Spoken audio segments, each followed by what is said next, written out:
Voilà, que la grâce du Seigneur vous soit donnée à chacun et à chacune ce soir. C'est une joie de découvrir cette communauté que je ne connaissais pas encore et que la grâce du Seigneur, par conséquent, puisse remplir cette demeure.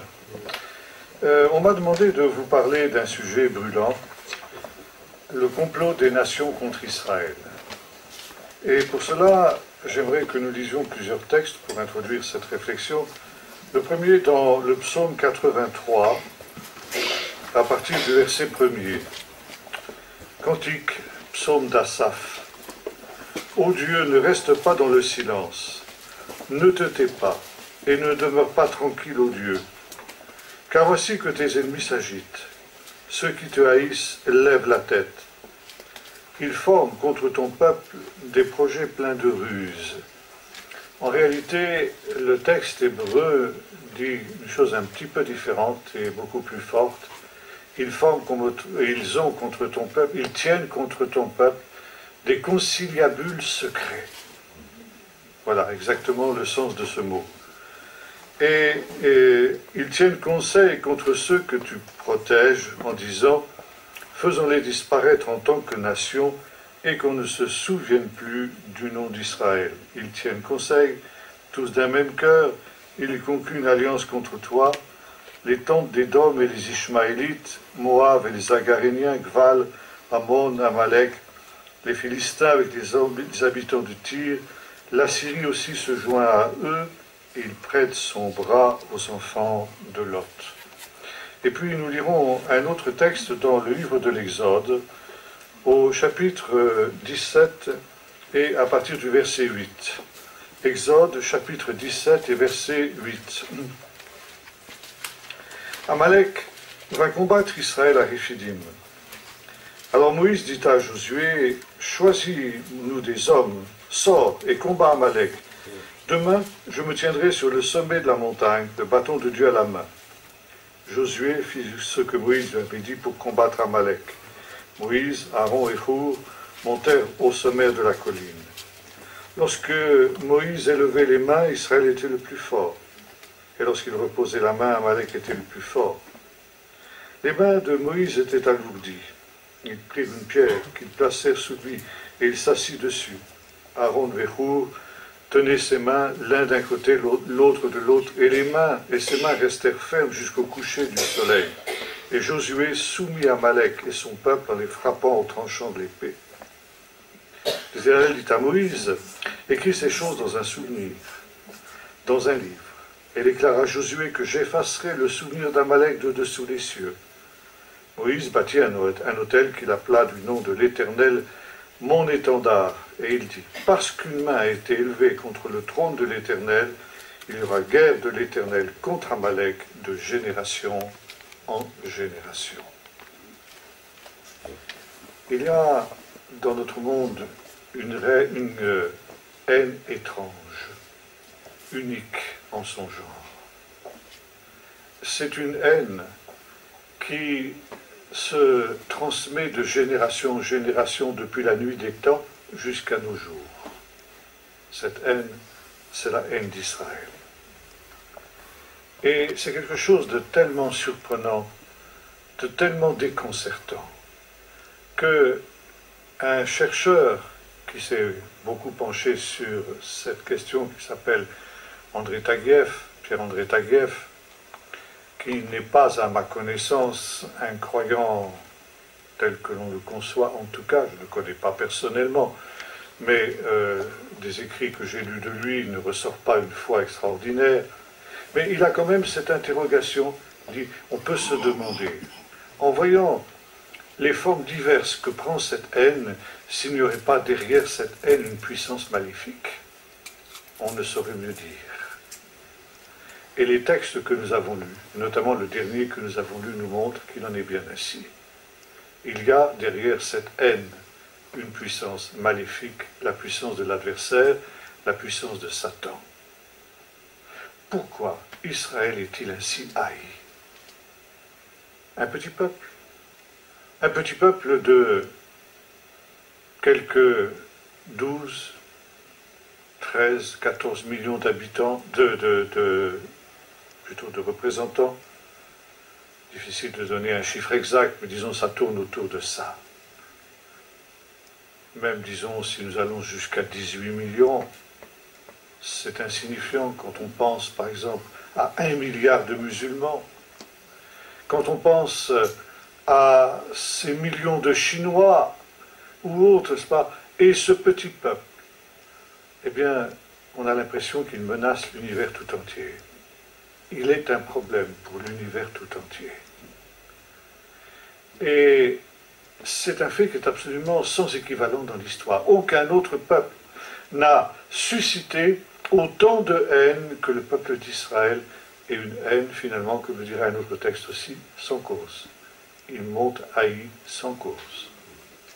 Si, il y a des causes. Il y a deux causes essentielles. La première, c'est qu'Israël, en tant que peuple, est l'objet d'un choix de Dieu. Et lorsque nous parlons d'un choix de Dieu, c'est-à-dire, lorsque nous parlons d'un peuple élu, automatiquement, cette expression suffit en elle-même à susciter une levée de bouclier. Dire qu'il y a un peuple élu, en l'occurrence Israël, est-ce à dire que les autres peuples sont exclus? Et cette notion de peuple élu est une des bases même de cette haine que nous étudions ce soir. Cette idée d'une élection est insupportable aux nations, est insupportable aux non-juifs. Et l'on oublie ce qui est la vocation d'Israël telle que, dans le milieu chrétien en tout cas, on la conçoit à partir de ce texte de Genèse 12, quand Dieu appelle Abraham du sein des nations et lui promet de faire de lui une grande nation, une nation qui porterait son nom. Et cette nation sera bénie. Je te bénirai. Mais voyez-vous, il y a une règle spirituelle dans toute la Bible. Quand quelqu'un est béni, quand une nation est bénie, quand une famille est bénie, ça n'est jamais pour elle-même. C'est toujours pour les autres. On est béni pour que cette bénédiction, ensuite, nous puissions la répandre autour de nous. Et ainsi en est-il d'Israël. L'Israël est appelé à recevoir cette bénédiction pour ensuite être en bénédiction à toutes les nations. Toutes les nations de la terre seront bénies en ta postérité, dira le Seigneur à Abraham. Et l'on ne comprend pas que cette mise à part d'Israël, cette vocation spécifique, unique d'Israël, n'est pas quelque chose qui le met sur un piédestal par rapport aux autres peuples et qui lui confère une supériorité aux yeux de Dieu en particulier, mais qui est tout simplement le fait qu'il est appelé à être le canal de la bénédiction de Dieu pour les autres peuples et pour le monde entier. C'est ce que Jésus, par exemple, rappellera à la Samaritaine dans un texte bien connu, quand il lui dit « le salut vient des Juifs ». Non pas « le salut vient par les Juifs », mais le salut vient par ce que Dieu a donné aux Juifs. Et ce que Dieu a donné aux Juifs et donne aux Juifs est appelé à se répandre dans toutes les nations. Maintenant, il y a une deuxième raison pour laquelle Israël est haï. C'est parce que Israël est un peuple que Dieu a donné une révélation spéciale que l'on appelle la Torah. Et la Torah, on traduit cette expression improprement par le mot loi. C'est vrai, on va voir tout à l'heure qu'il y a de la législation dans la Torah, mais le mot Torah n'a pas exactement le sens de loi. Loi qui, notamment dans notre contexte moderne, est quelque chose qui est négatif. Loi, c'est quelque chose de contraignant. Nous avons vécu la Révolution française, glorieuse, bien entendu, et nous sommes le peuple de la liberté. Une liberté souvent très mal comprise, c'est-à-dire la licence de faire ses 400 fantaisies.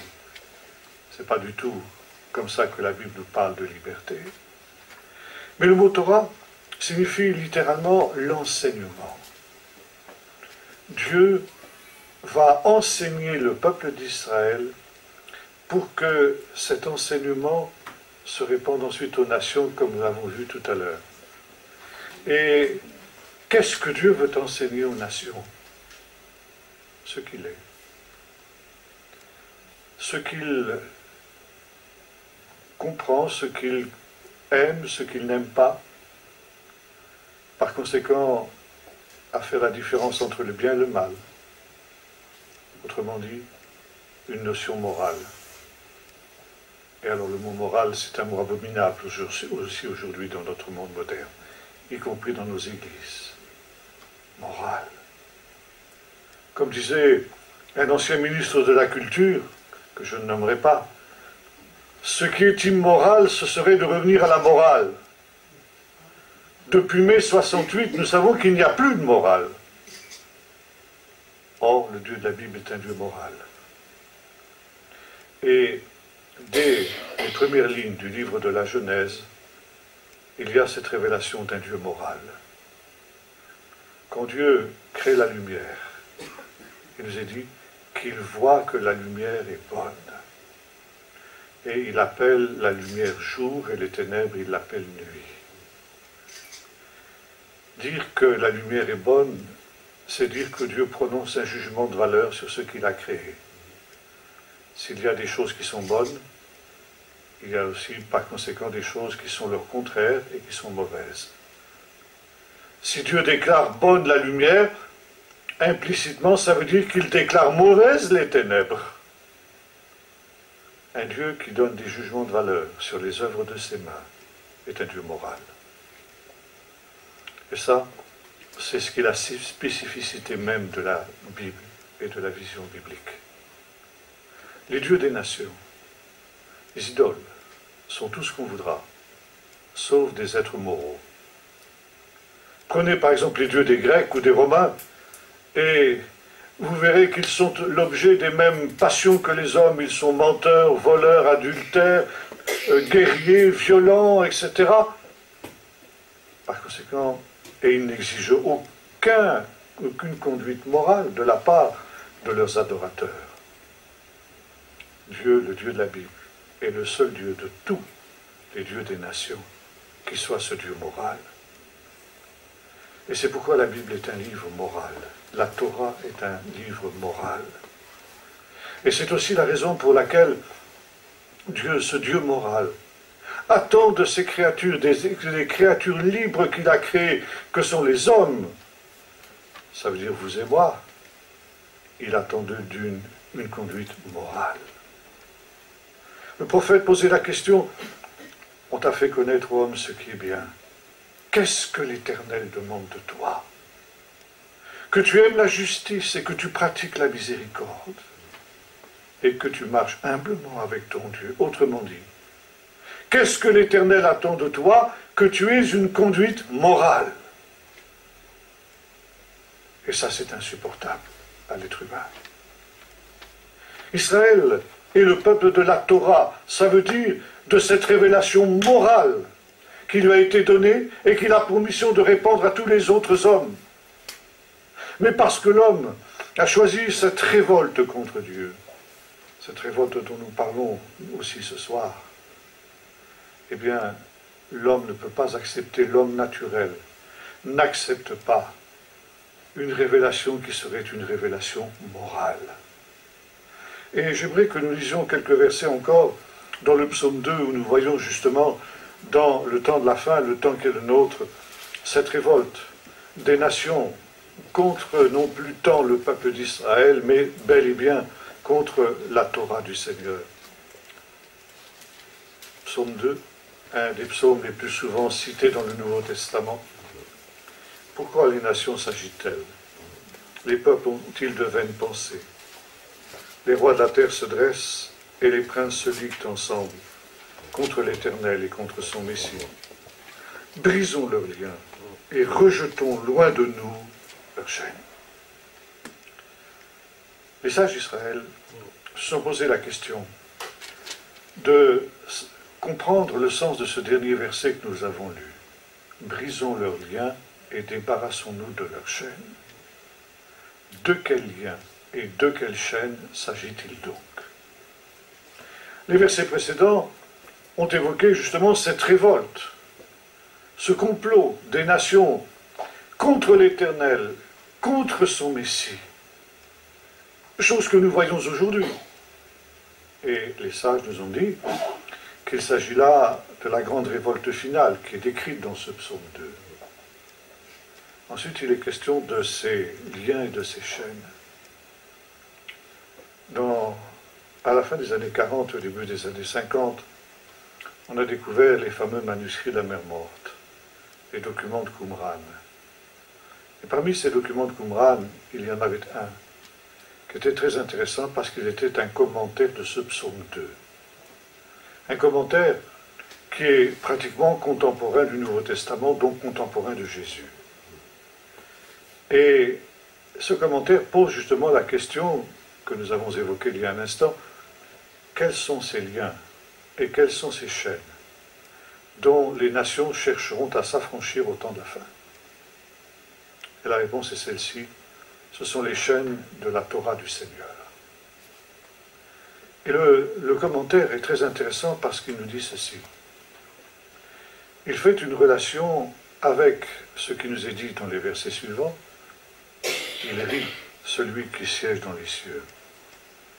Il leur parle dans sa colère, il se moque d'eux, et dans sa fureur, il les épouvante en disant: c'est moi qui ai sacré mon roi sur ma montagne sainte. Il a établi son roi sur sa montagne sainte. Il y a une méthode d'exégèse juive que nous étudierons quelque peu, nous les chrétiens, on appelle ça en hébreu Xerashava, ça veut dire comparer des textes semblables. Et le commentaire de Qumran a remarqué qu'il y a un verset dans le chapitre 17 du livre du Deutéronome qui reprend presque mot à mot ce qui est écrit dans le psaume 2, ça veut dire que là, il y a une correspondance entre ces deux textes. Et notamment, il nous est dit ceci, pardon, c'est au chapitre 17, je me suis trompé, verset 14. Verset 8. Attendez, non, 18, pardon. Quand ce roi que tu auras établi s'assiera sur son trône royal, c'est moi qui ai établi mon roi sur Sion, ma montagne sainte. Notre commentaire nous dit, ce roi, ce n'est pas seulement Salomon, ce n'est pas seulement les rois de la maison de David qui vont régner sur le pays de Juda et sur Jérusalem. Mais le roi dont il est question dans ce chapitre 17 du livre de Deutéronome, c'est bel et bien le Messie au temps de la fin. Et quand ce roi Messie, parce que c'est le sens du mot Messie, c'est une abréviation du roi qui a été oint, quand il s'assiera sur son trône royal, comme le dit ici le verset 18, il écrira pour lui dans un livre. Alors en hébreu ça se dit Mishneh Torah. Alors on traduit un double de cette Torah dans lequel il méditera, etc. Mais Mishneh Torah, ça peut se traduire aussi par une deuxième Torah, ou encore un commentaire de cette Torah. Et le commentaire nous dit ceci: au temps de la fin, quand le Messie sera sur le point de se manifester, il donnera une deuxième Torah, parce qu'il sera également un deuxième Moïse. Et ça, vous le retrouvez dans le chapitre suivant, le chapitre 18 du livre du Deutéronome. L'Éternel, votre Dieu, vous suscitera un prophète comme moi, et vous l'écouterez. Comme moi, c'est-à-dire comme Moïse. Et là aussi, toute la tradition juive voit dans ce verset une prophétie messianique. Le prophète semblable à Moïse ne peut être autre que le Messie, car il est aussi écrit à la fin du livre du Deutéronome, il ne parut plus de prophète comme Moïse. Comment comprendre cette contradiction? L'Éternel vous suscitera un prophète comme moi, et pourtant il ne parut plus de prophète comme Moïse. Et la tradition nous dit, entre Moïse et le Messie, il y aura des prophètes, mais aucun n'aura l'envergure et n'aura la stature de Moïse. Mais quand le Messie viendra, non seulement il sera ce roi qui s'assiera sur son trône royal, mais il sera aussi ce Messie qui donnera une deuxième Torah, Comme le premier Moïse, le premier libérateur a donné une Torah parce qu'il était prophète, de la même manière, le second Moïse, le Messie, donnera aussi une deuxième Torah. Et cette Torah, il la répandra aux nations. Ainsi qu'il est écrit, « Demande-moi, et je te donnerai les extrémités de la terre pour possession. » Et le commentaire nous dit ceci, le Messie prendra cette Torah, et il la répandra aux extrémités de la terre. Et il établira son règne sur les nations par l'intermédiaire de cette deuxième Torah.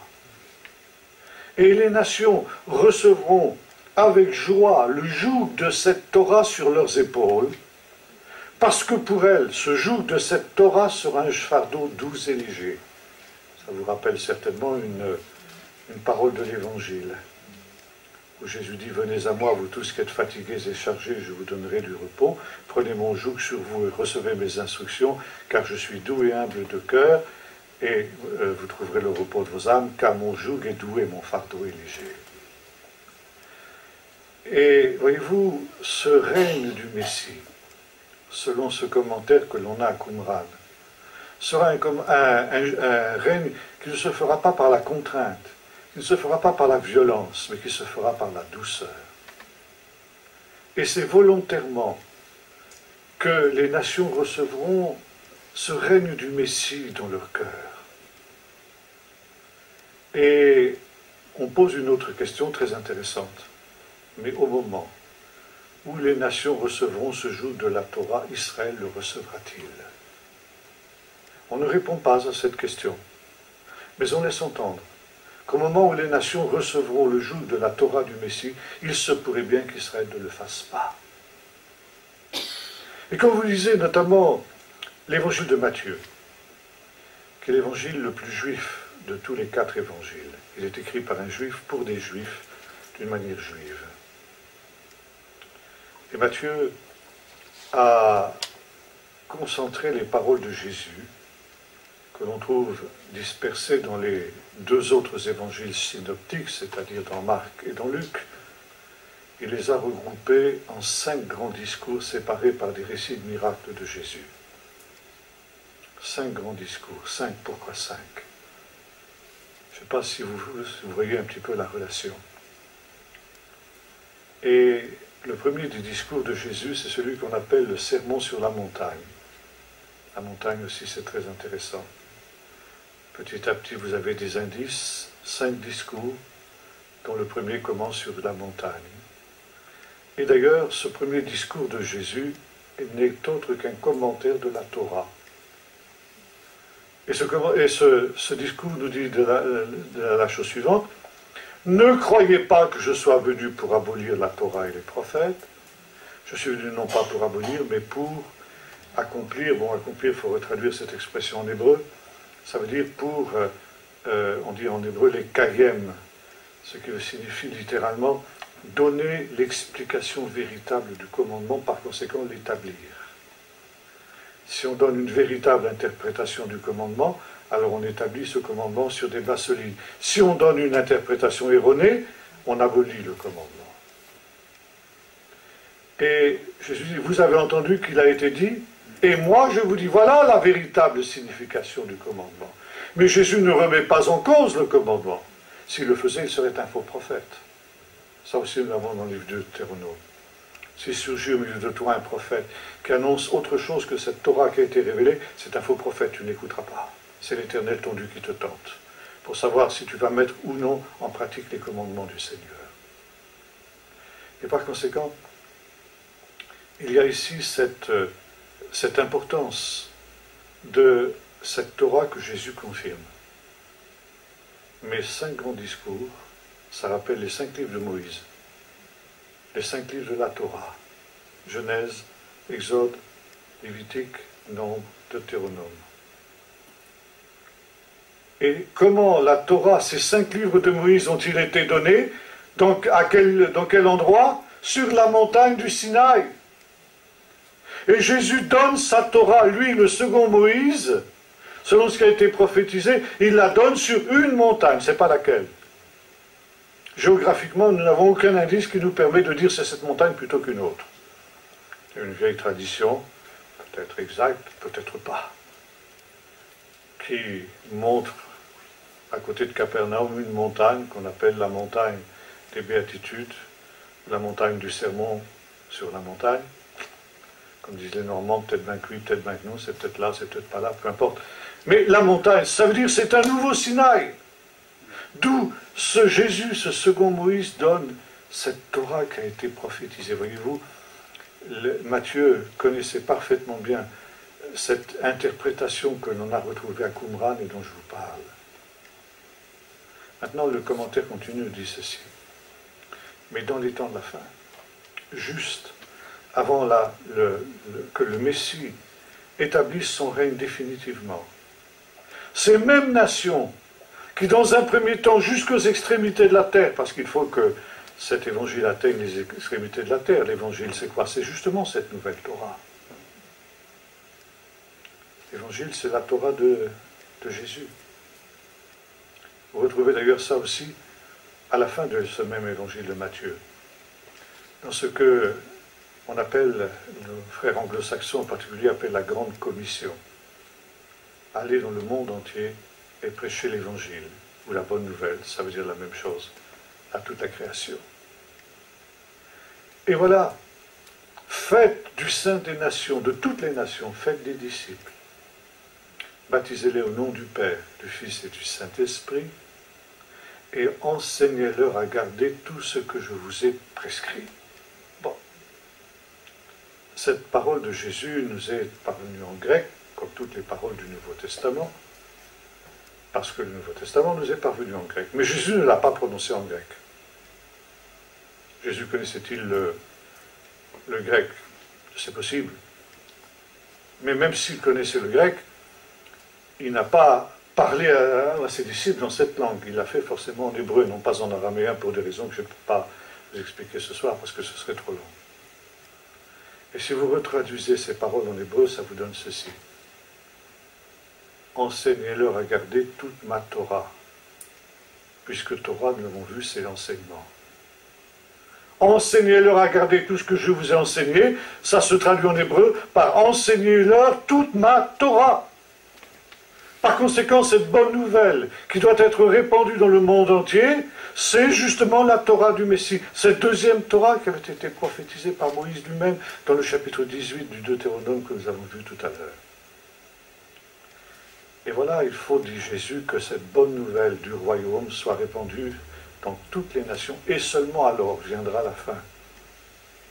Et notre commentaire nous dit effectivement, quand toutes les nations de la terre ont reçu cette Torah, les nations qui auront reçu cette Torah volontairement, comme un joug doux et léger, soudain la considéreront comme un joug insupportable, comme une entrave à leur liberté, des liens, des chaînes. Et ils diront, brisons ces liens-là et débarrassons-nous de ces chaînes. Par conséquent, c'est une révolte contre la Torah. Révolte contre la Torah, ça veut dire aussi une révolte contre le peuple de la Torah. Et si Israël est haï, c'est non seulement, comme nous l'avons dit il y a un instant, parce qu'il est le peuple choisi par Dieu, et que par conséquent, ce faisant, il suscite la jalousie des nations qui n'ont pas compris le sens de l'élection. Mais une autre raison, et peut-être celle qui est encore pire que la question de l'élection, c'est parce qu'Israël est un peuple qui rappelle au monde entier les exigences morales de Dieu, les exigences de ce Dieu moral. Les 10 paroles, les 10 commandements. Et pour illustrer justement cette révolte de ces nations, j'ai entendu dire qu'il y a quelques années de cela, dans une assemblée générale de l'ONU qui se tenait comme toutes les années, le secrétaire général a ouvert cette assemblée générale de la manière suivante. J'ai une bonne nouvelle à vous annoncer, a-t-il dit, à tous les délégués du monde entier qui étaient là. J'ai une bonne nouvelle à vous annoncer. Les 10 commandements sont abolis. Et il a eu un tonnerre d'applaudissements. Brisons leurs liens, débarrassons-nous de leurs chaînes. Et comme l'avait bien vu Freud, qui pourtant était juif, la haine d'Israël est le résultat de cette haine que l'homme naturel a pour les exigences de Dieu, pour les 10 commandements, pour les 10 paroles. 2 haines qui sont liées. Et depuis les origines, Israël est l'objet de cette haine. Bien sûr, je vais passer très rapidement en revue les différentes formes qu'a pris cette haine dans l'histoire. La première, évidemment, c'est la haine du Pharaon, qui a cherché à exécuter le premier génocide de l'histoire, en exterminant tous les nouveau-nés, les nouveau-nés mâles, qui naissaient au sein du peuple d'Israël esclave en Égypte. Et cette haine, elle était due justement aussi à ces 2 réalités, parce que le peuple égyptien était le peuple le plus évolué de la terre. Et il pensait aussi être le peuple élu des dieux. Et voilà qu'il y avait un autre peuple qui le concurrençait. Et sur le plan moral aussi, les Égyptiens étaient un peuple parfaitement corrompu. Confère l'histoire de Joseph et de la femme de Potiphar, par exemple. Et là, eh bien, le premier commandement condamnait tout ce qui était la base même de l'Égypte. Tu n'auras pas d'autre Dieu devant ma face, tu ne feras pas d'image de ces divinités-là pour te prosterner devant elles et pour les adorer. Et ça, c'était intolérable pour les Égyptiens. Et le Pharaon, qui était lui-même adoré comme un dieu, a cherché à détruire le peuple d'Israël. Et puis, quelque temps plus tard, après la sortie d'Égypte, nous retrouvons juste avant le don de la Torah, cet épisode de cette première guerre que le peuple d'Israël a dû mener contre ses ennemis dans le désert, ce peuple bédouin, ce peuple de nomades qui étaient les Amalécites. Très intéressant. Les Amalécites ne sont rien d'autre que les ancêtres des peuples arabes actuels. Et cette guerre, manifestement, selon le récit que nous avons lu tout à l'heure dans le livre de l'Exode, n'était pas une guerre humaine seulement. C'était une guerre spirituelle, une guerre surnaturelle. Et le combat que le peuple d'Israël a dû mener contre Amalek était un combat à 2 dimensions. Une dimension humaine, militaire, que Josué a menée avec des hommes d'élite qu'il avait rassemblés.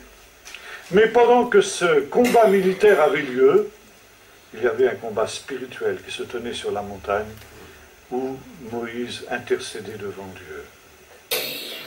Et ça, c'est l'image de toutes les guerres d'Israël dans l'histoire. À la fois, il y a une dimension terrestre, une dimension qui fait qu'on pourrait considérer qu'Israël finalement est un peuple comme tous les autres peuples. Mais il y a une dimension dans les combats d'Israël qui est unique et qu'on ne trouve dans l'histoire d'aucun autre peuple. C'est justement cette dimension spirituelle du combat contre des puissances des ténèbres.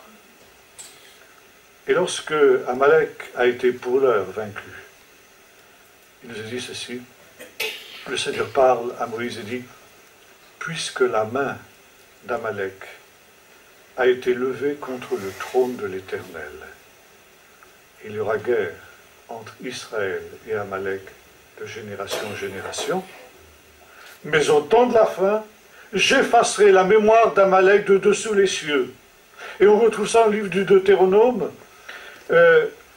Quand tu seras rentré dans le pays que l'Éternel, ton Dieu, te donne, tu effaceras la mémoire d'Amalek de dessous les cieux, ne l'oublie pas. Et dans quelques semaines maintenant, le peuple d'Israël va fêter une fête mineure qui n'est pas évoquée dans la Torah, qui est la fête du Purim. Cette fête, c'est la fête de la délivrance miraculeuse qui a été opérée par Dieu en faveur du peuple d'Israël à l'époque de la reine Esther. Parce que le peuple d'Israël, à nouveau, s'est trouvé devant une nouvelle tentative de génocide, qui avait pour auteur non plus le pharaon d'Égypte, mais le roi de Perse, Assuérus, qui avait été conseillé pour le mal par un certain Aman, qui lui-même était un descendant des Amalécites. Et le Shabbat qui précède cette fête des Purim, qui est une fête joyeuse, on se réjouit de cette grande délivrance que Dieu a accordée à son peuple. Ce Shabbat précédent s'appelle le Shabbat Zchor, souviens-toi. Parce que justement, Israël a été libéré une nouvelle fois de la main d'Amalek. Et on rappelle de chaque année, au moment de cette délivrance, cet ordre que Dieu a donné à Moïse: quand tu seras rentré dans le pays que l'Éternel ton Dieu te donne, tu effaceras la mémoire d'Amalek de dessous les cieux, ne l'oublie pas. Et le commentaire des sages est celui-ci: à toutes les générations, Israël doit faire face à Amalek. Amalek est comme ce serpent à 7 têtes. Quand on coupe une tête, elle repousse. Elle repousse sous une forme différente, mais elle repousse. Et la perspicacité, la sagesse du peuple d'Israël, c'est de savoir discerner quelle forme prend Amalek dans cette génération. À l'époque de l'esclavage d'Égypte, nous l'avons vu, Amalek a pris la forme de Pharaon. À l'époque de l'Exode, ça a été l'Amalek historique. À l'époque de la reine Esther, ça a été Aman et tous ceux qui étaient autour de lui. Et on pourrait continuer dans toute l'histoire pour montrer justement comment Amalek a ainsi ressurgi. Et Pierre-André Taguieff, auquel je faisais allusion tout à l'heure, qui est un chercheur qui a beaucoup travaillé sur l'anti-judaïsme, il a constaté ceci. Il a dit, c'est une autre manière de dire ce que la Bible vous affirme, il a dit: l'antisémitisme, la haine du juif, c'est comme un virus mutant. Ça veut dire qu'il prend toujours la couleur de l'idéologie ambiante d'une époque. Lorsque l'idéologie ambiante, l'idéologie dominante, avant le christianisme dans le monde antique, était la philosophie grecque, l'antisémitisme était un antisémitisme philosophique. Et les élites romaines, les philosophes, les écrivains, les historiens romains étaient tous antisémites pour des raisons philosophiques. Parce que Israël était un peuple tout à fait étonnant, tout à fait étrange, et il a, par exemple, des gens comme Tacite, comme Cicéron, les Juifs, on le sait jusqu'à aujourd'hui, capturent un jeune garçon à l'époque de Pâques, l'égorgent, prennent son sang pour le mélanger avec les pains azimes qu'ils vont consommer à Pâques. Cette vieille légende complètement stupide, quand on sait que le juif n'a même pas le droit de manger le sang d'un animal, à plus forte raison le sang d'un être humain. Mais cette vieille stupidité a tellement la vie dure. Elle a commencé à l'époque gréco-romaine, et on la retrouve jusqu'à aujourd'hui, jusqu'à il y a quelques années de cela, le représentant à l'ONU de la Syrie a encore accusé les Juifs de cette vieille accusation qui remonte à la nuit des temps. Et ça, vous la trouvez à cette époque-là déjà. Vous retrouvez aussi l'idée que les Juifs sont des gens paresseux. Vous vous rendez compte? Ils s'arrêtent de travailler un jour sur 7. Les Juifs sont des gens sales. Ils sentent l'odeur du soufre toujours, l'odeur de l'enfer, parce que c'est un peuple diabolique. Et je pourrais continuer comme ça. Vous voyez, la stupidité de ces stéréotypes. Mais ces stéréotypes vont se poursuivre dans l'histoire pratiquement sans interruption jusqu'à nos jours. Puis l'Empire romain va devenir, entre guillemets, chrétien, avec la conversion de Constantin. Et là, il y a une mutation qui s'opère dans l'idéologie dominante du monde antique. L'idéologie dominante va être le christianisme abattardie, et plus tout à fait le christianisme véritable, mais enfin, le christianisme. Et par conséquent, le virus de l'antijudaïsme va muter. De philosophique, il va devenir religieux. Et nous allons avoir la naissance d'un antisémitisme chrétien, entre guillemets, si tant est qu'il puisse y avoir un antisémitisme chrétien. Et on va recycler les vieux mythes, mais pour les christianiser. Alors évidemment, le crime rituel dont je parlais tout à l'heure va continuer à exister, mais on va trouver maintenant un nouveau motif de haine contre le juif. Les juifs ont crucifié Jésus. C'est le fameux crime de déicide. Comme Jésus est de nature divine, d'essence divine, en tuant Jésus, les juifs ont tué Dieu. Peut-il y avoir un crime aussi abominable que celui-là? Tuer Dieu, on ne peut pas faire pire, comprenez bien. Par conséquent, les Juifs vont être l'objet d'un châtiment exemplaire. Un châtiment qui ne pourra, leur crime ne pourra jamais être expié, leur crime ne pourra jamais être pardonné. D'ailleurs, ils l'ont dit eux-mêmes, quand ils ont dit que son sang soit sur nous et sur nos enfants. Et puis, à la fin du Moyen-Âge, il va y avoir un formidable essor de l'occultisme, la sorcellerie. Et beaucoup cherchent le contact avec le diable. Comment entrer en contact avec le diable? C'est très simple. Il y a un peuple qui est diabolique, c'est le peuple juif. Eh bien, c'est écrit en toutes lettres dans l'Évangile. Vous avez pour père le diable, dit Jésus. On oublie simplement de dire que Jésus n'a dit que cela, ni cela qu'à un certain nombre, un petit nombre de ses adversaires. Il n'a pas dit ça de tous les juifs. Mais il est aussi question d'une synagogue de Satan dans le livre de l'Apocalypse. Alors on globalise, on fait l'amalgame, alors que cette parole s'adressait à des gens qui étaient juifs, qui se disaient juifs et qui ne l'étaient pas, donc à des non-juifs. On l'applique à tous les juifs de tous les lieux, de tous les temps. La synagogue est forcément une synagogue de Satan. Le Shabbat, c'est quelque chose de diabolique. Ne parle-t-on pas du sabbat des sorcières? Et voyez-vous, tous ces vieux stéréotypes qui sont recyclés là. Et puis, il va y avoir une nouvelle forme de ce terrible virus, ce mortel virus, pas seulement pour les Juifs, mais pour ceux qui professent cette haine. Parce que cette haine, elle est mortifère pour celui qui la professe.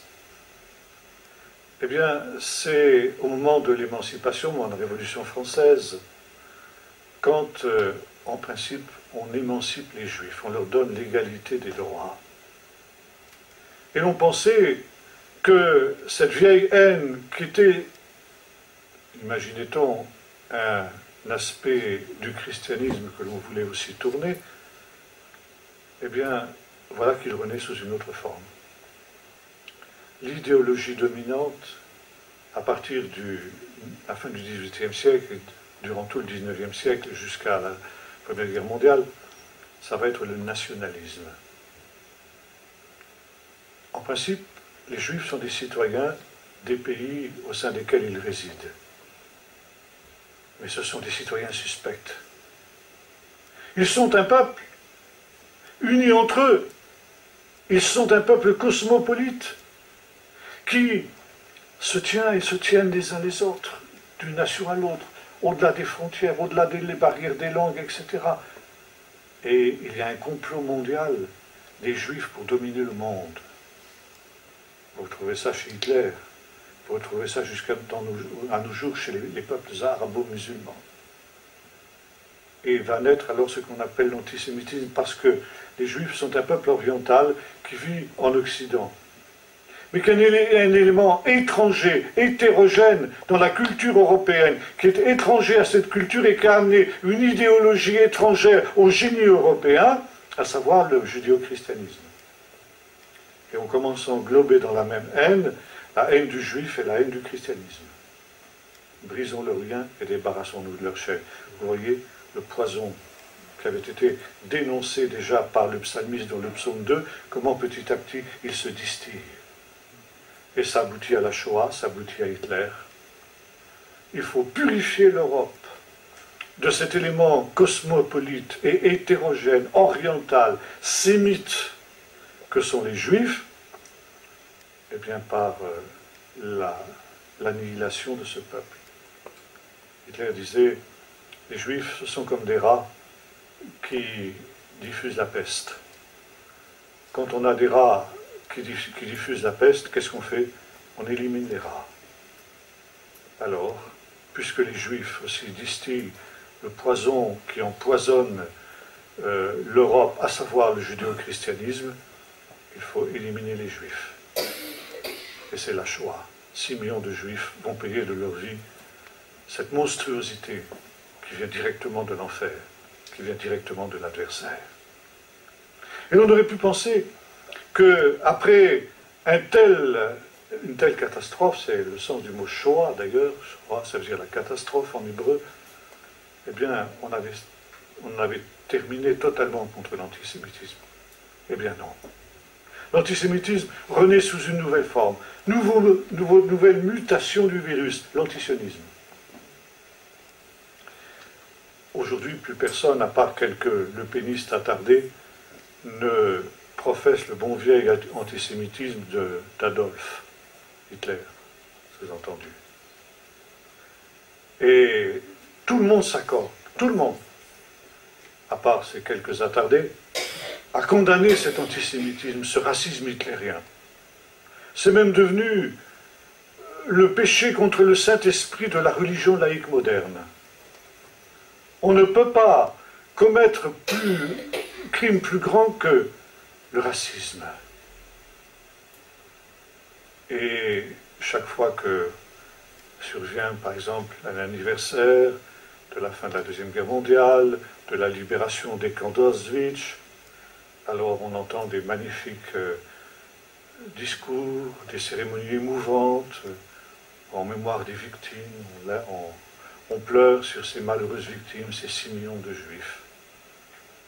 Et au même moment où on verse ces larmes de crocodile, on est en train de préparer l'extermination des Juifs d'Israël.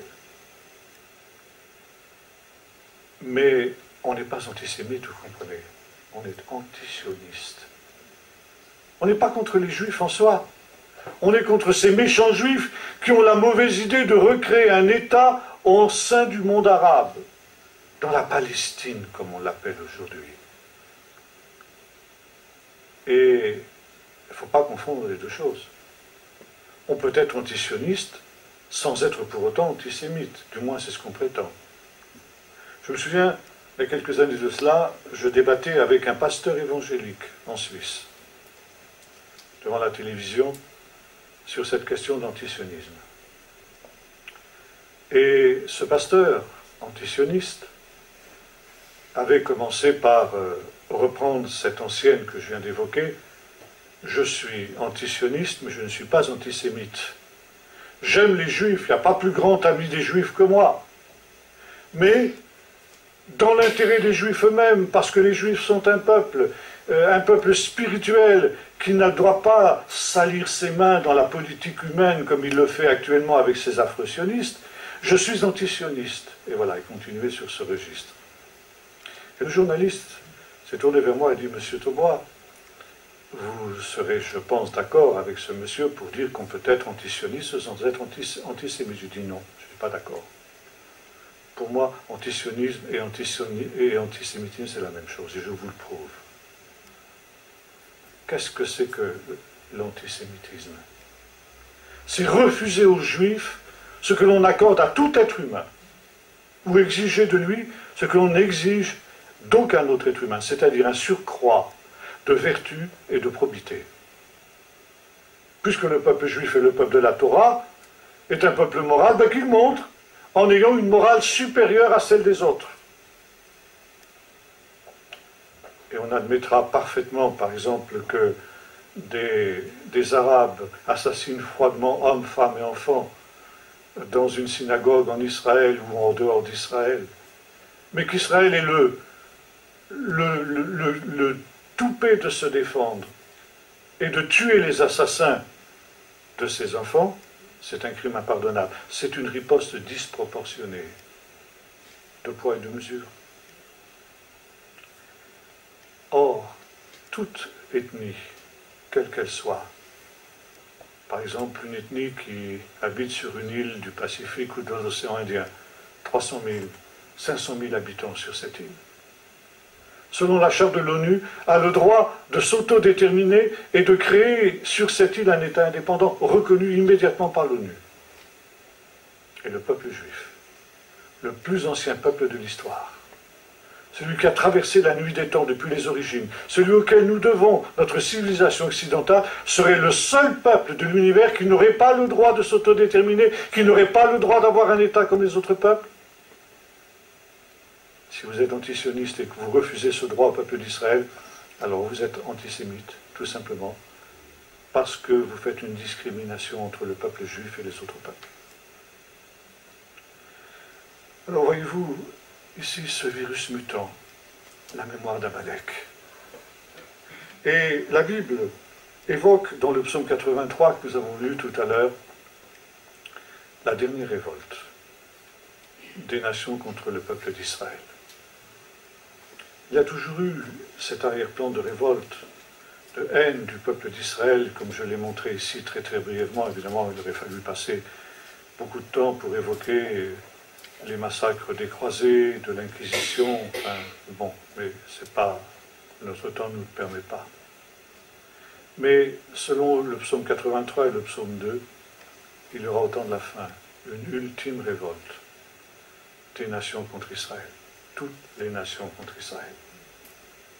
Et là, les sages d'Israël ont commenté un texte très intéressant, qui est le chapitre 63 du livre du prophète Ésaïe, où nous voyons un guerrier qui revient du combat. Ses vêtements sont tachés de sang, mais il revient en vainqueur. Et le prophète l'interroge, lui dit, mais qui es-tu? D'où viens-tu? Et je viens du combat contre les nations. Et il y a une chose qui m'a étonné, dit le guerrier en question, c'est que j'étais seul pour combattre. Personne n'est venu à mon aide. Et j'ai dû combattre l'ensemble des nations. Combat disproportionné. Un seul guerrier contre tous. Un seul guerrier contre toutes les nations rassemblées. Il aurait dû être écrasé, vaincu. Au contraire, il est sorti vainqueur.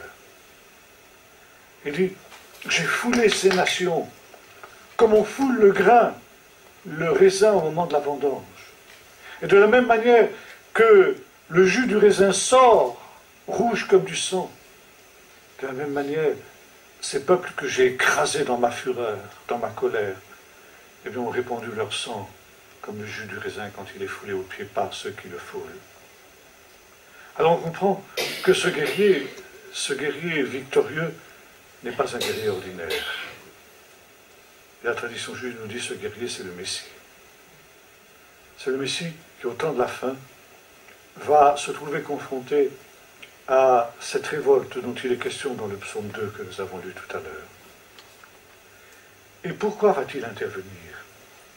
Intervenir sur l'ordre de Dieu, bien sûr. Eh bien, parce que Israël va se trouver seul en face de toutes les nations au temps de la fin. Il va y avoir une révolte généralisée, ça tous les prophètes l'ont annoncé, où Israël sera absolument seul en face de toutes les nations. Et comme l'a dit un sage du XIIIe siècle qui s'appelait le Balatourim, qui vivait en Espagne au XIIIe siècle, il a dit, commentant ce chapitre 63 d'Ésaïe, au temps de la fin, on verra quelque chose d'unique, de jamais vu dans l'histoire. Même les nations les plus dépravées ont toujours eu des alliés. Hitler avait des alliés, Staline avait des alliés, la Corée du Nord a des alliés, la Chine de Mao Tse-tung avait des alliés. Mais au temps de la fin, Israël sera seul, abandonné de tous, il n'aura aucun allié pour le défendre. Il y a quelques années de cela, du temps de la présidence de l'ex-président George Bush, j'avais été amené à évoquer dans une de mes conférences ce chapitre 63 d'Ésaïe. Et à la fin de la réunion, un frère était venu vers moi, m'a dit, écoutez, je ne suis pas tout à fait d'accord avec ce que vous avez dit. J'avais en effet déclaré ceci. Pour le moment, j'avais dit, Israël n'a plus qu'un seul allié. Il y a belle lurette que l'Europe a abandonné Israël depuis 1967 en particulier, puis 1973. Mais Israël a un allié, un seul allié, un allié de poids. Le plus grand pays du monde, les États-Unis. Et ce seul allié, pour Israël, vaut tous les autres, toutes les autres nations.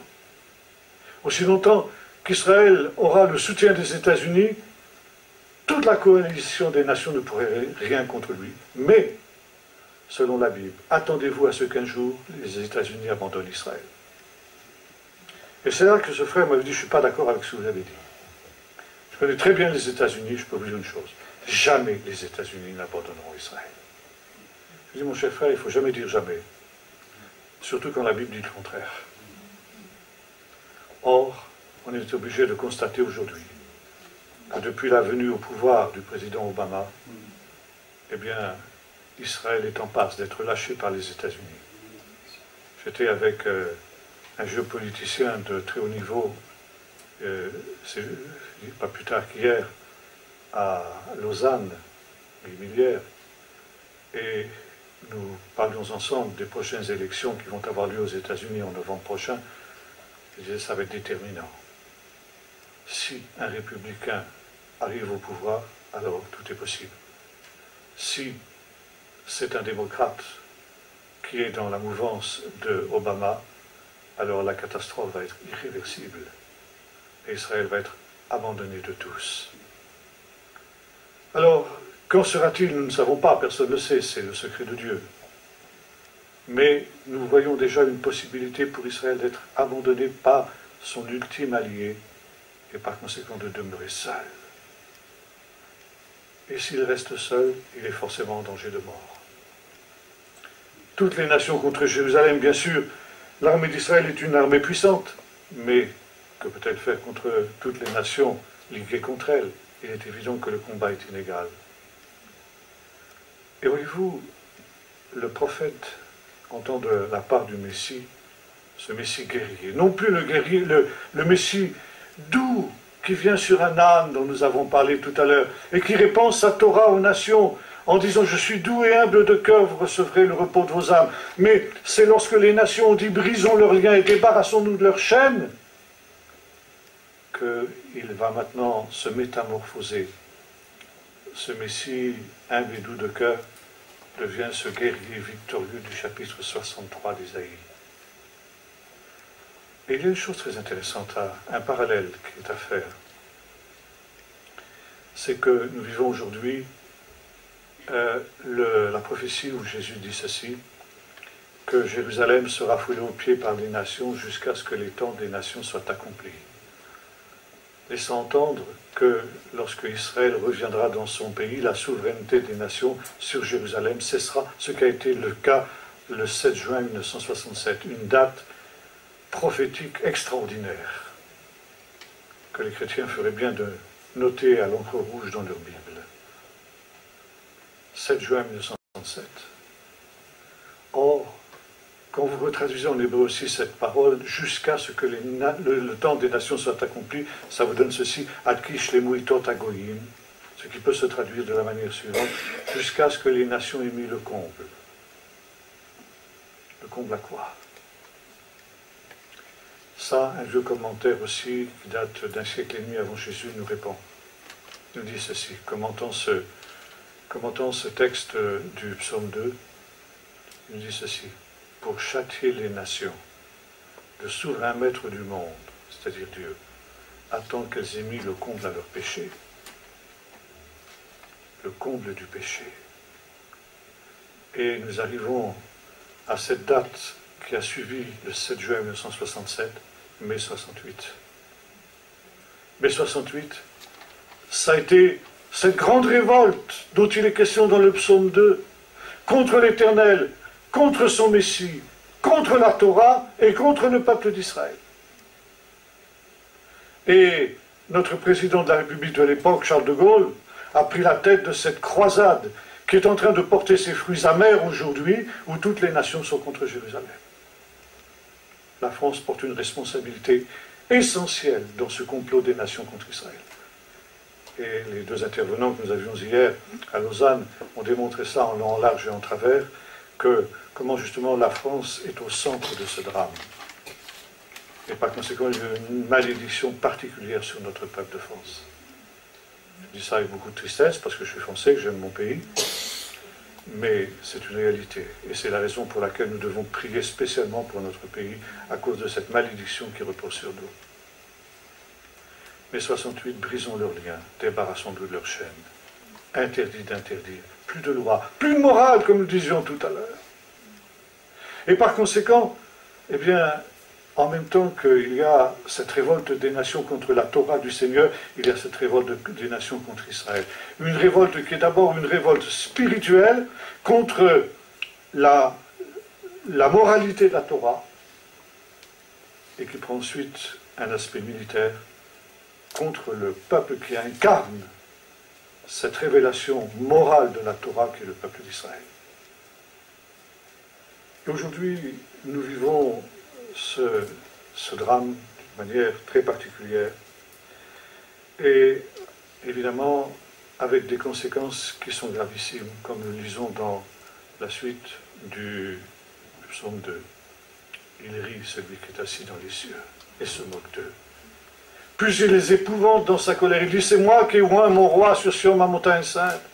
Et voilà, autant il a été ce roi doux et léger, ceux qui répondaient ce jour doux et léger, autant il dit maintenant, ces nations, tu les briseras avec un bâton de fer. Tu les mettras en pièces comme un vase de potier. Et voyez-vous, c'est ce qui va se passer maintenant. Le jugement de Dieu. Mais tout ne s'arrête pas là. Dieu est un Dieu qui n'aime pas la mort du pécheur, mais il veut qu'il se repente et qu'il vive. Et le jugement, quand Dieu est obligé de prononcer des jugements, c'est à contre-cœur qu'il le fait. Et le jugement n'est jamais le dernier mot de Dieu, c'est toujours le mot avant-dernier. Et le mot avant-dernier, eh bien, c'est la régénération, la restauration, le rétablissement. Et les prophètes ont annoncé qu'après cette période de jugement, il y aurait un autre dénouement. Et nous voyons ces nations qui seront montées contre Jérusalem pour la guerre. Nous les voyons maintenant brisées, désarmées. Leur puissance maléfique est détruite. Et il y a une nouvelle montée des nations à Jérusalem. Non plus pour la guerre, mais pour la paix. Et c'est le merveilleux chapitre 2 du livre du prophète Ésaïe. Au temps de la fin, Perchéret Hayamim, et non pas dans la suite des temps, comme traduisent la plupart de nos Bibles, ce qui ne veut rien dire, mais à la fin des temps. Alors, la montagne du temple du Seigneur s'élèvera au-dessus de toutes les montagnes. Elle s'élèvera au-dessus de toutes les collines, et les peuples y afflueront. Ils diront, montons à la maison du temple de Jacob, pour qu'il nous enseigne ses lois et que nous marchions dans ses statuts. Voyez-vous, ces nations qui se seront révoltées contre la morale de la Torah, eh bien auront soif de la Torah, parce qu'ils auront compris que, loin d'être ces chaînes asservissantes qu'ils ont voulu briser, la Torah est la condition même de leur bénédiction et de leur liberté. Qu'il nous enseigne sa Torah et que nous marchions dans ses statuts, car de Sion sortira la Torah. Et ces nations qui seront montées contre Jérusalem pour lui faire la guerre, prendront ces mêmes armes de guerre, nous est-il dit. De leurs épées, ils formeront des socs de charrues, et de leurs lances des serpes. Une nation ne tirera plus l'épée contre une autre, et l'on n'apprendra plus la guerre. Et ce sera le shalom universel. Shalom, comme je disais hier à Lausanne, ce n'est pas simplement la paix, c'est beaucoup plus que la paix. Shalom, ça veut dire la racine shalem, la plénitude, le bonheur, la bénédiction dans tout ce que l'homme peut souhaiter de mieux se trouve inclus dans ce mot, le shalom. Et ce shalom, il est décrit aussi dans un autre passage du chapitre 11 du prophète Ésaïe, où il nous est dit que le loup habitera avec l'agneau, la vache et l'ours mangeront ensemble du fourrage, et même le nourrisson s'amusera avec le serpent venimeux comme si c'était un petit chien. Le vieux serpent de l'Éden lui-même aura perdu sa dangerosité et Satan sera réduit à l'impuissance. Et ce qu'il a utilisé pour tenter la femme au commencement et dont le Fils devait lui écraser la tête, eh bien, même cet animal qui a servi d'instrument à Satan pour entraîner l'homme au péché aura perdu sa dangerosité. Il ne se fera ni tort ni montagne sur toute la montagne sainte de l'Éternel. Et voyez-vous, la mort même sera vaincue. Le dernier ennemi. Et c'est la raison pour laquelle ce complot des nations contre Israël auquel nous assistons de nos jours, qui disent, il faut ne plus se souvenir du nom d'Israël, Psaume 53, Psaume 83, pardon. C'est très intéressant. Ils forment des projets secrets contre toi, des conciliabules secrets. Édom et les fils d'Ishmaël, les Ismaélites. Ismaélites, les peuples arabo-musulmans. Édom, c'est en mot codé l'Europe, pour les sages d'Israël. L'Europe qui s'allie au monde arabe pour détruire Israël. Mais le Seigneur va faire souffler un vent sur eux. Traite-les comme Midian, comme Sisera. Qu'ils soient comme le galgal. Alors le galgal, c'est un végétal très spécial, c'est un chardon, qui, comme son nom l'indique en hébreu, galgal, ça veut dire une boule, à la forme d'une boule de piquant. Et c'est un chardon qui a des très très profondes racines. Pratiquement impossible de l'enlever quand il s'est incrusté dans une terre et les graines sont emportées par le vent, c'est pratiquement impossible. C'est une plaie pour tous les agriculteurs israélites à l'époque biblique jusqu'à nos jours. Et c'est vain d'essayer de l'arracher parce qu'on va se blesser les mains puis on n'arrivera pas. Par contre, quand arrive la fin de l'été, disons au mois d'août, début septembre, eh bien, les racines de ce chardon se dessèchent. Et quand vient un souffle de vent ténu, eh bien, ce galgal est déraciné. Il n'y a pas besoin de faire d'efforts. Il est déraciné par le vent de Dieu. Et il roule, comme son nom l'indique, galgal. Il roule, il est entraîné loin. Oh, le tumulte des peuples d'Ésaïe, chapitre 28. Ils sont comme le galgal que le vent dissipe. Ces peuples qui vont monter contre Jérusalem, le Seigneur soufflera du souffle de sa bouche. Ils seront dispersés pour ensuite se convertir au Seigneur et pour que la terre, pacifiée, redevienne le royaume de Dieu. Et c'est la raison pour laquelle il est important de prier, comme Jésus nous l'a enseigné, que ton royaume vienne. Ce royaume qui viendra effectivement lorsque cette ultime révolte des nations aura eu lieu, et pour nous discerner les temps, c'est comprendre que nous sommes dans cette ultime période de l'histoire. Cette période où ce complot des nations contre Israël qui existe depuis Amalek est en train d'atteindre son ultime étape, encore un peu. Et le Seigneur va effacer la mémoire d'Amalek de dessous les cieux. Quand ce dernier avatar d'Amalek aura disparu, il n'y en aura plus d'autre. Mais le règne de Dieu sera complet. Et c'est pourquoi il nous est dit, la main de l'ennemi a été dressée sur le trône de l'Éternel. En hébreu, ça se dit « qui sait ». Et dans le texte, il manque la dernière lettre. Et « kis » tout simplement. Aussi longtemps qu'Amalek règne, le trône de Dieu n'est pas affermi. Le trône de Dieu est incomplet. Mais quand Amalek aura été exterminé, ce sera non plus kis, mais ce sera kissé, le trône de Dieu solide. Et le Messie s'assiera sur le trône de David son père. Il régnera sur la maison d'Israël à perpétuité. Et depuis Israël, Jérusalem, toutes les nations de la terre seront bénies comme Dieu l'avait promis à Abraham, et ce sera la réalisation du plan de Dieu. Nous allons vers cela. Et c'est pourquoi, bien loin de nous attrister, c'est nous réjouir et relever la tête qu'il s'agit de faire, parce que notre délivrance est proche. Nous allons prier. Seigneur notre Dieu, nous voyons aujourd'hui toutes ces paroles prophétiques qui ont été prononcées il y a de cela tellement longtemps, qui sont en train de s'accomplir point par point, Seigneur, les unes après les autres, dans ce temps qui est le nôtre. Et Seigneur, tu nous donnes ce privilège de voir et d'entendre ce que beaucoup de prophètes et de justes ont voulu voir et entendre, même si, Seigneur, ce sont des temps difficiles. Et tu nous annonces que ce seront des temps difficiles. Tu n'as pas voulu nous cacher, Seigneur, les difficultés de ce temps. Mais tu nous as enseigné, Seigneur, que ce ne serait pas le dernier mot. Que c'était un passage obligé pour que vienne ton royaume. Et ce faisant, Seigneur, tu nous exhortes à persévérer jusqu'à la fin. Celui qui persévérera jusqu'à la fin sera sauvé. Celui qui persévérera arrivera au but. Seigneur, donne-nous ce que le voyant de Patmos aussi déclarait être la persévérance des saints.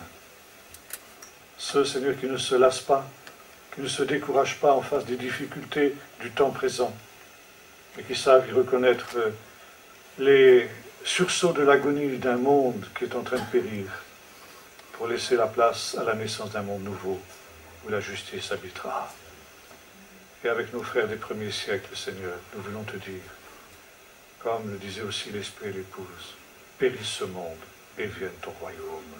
Amen. Amen.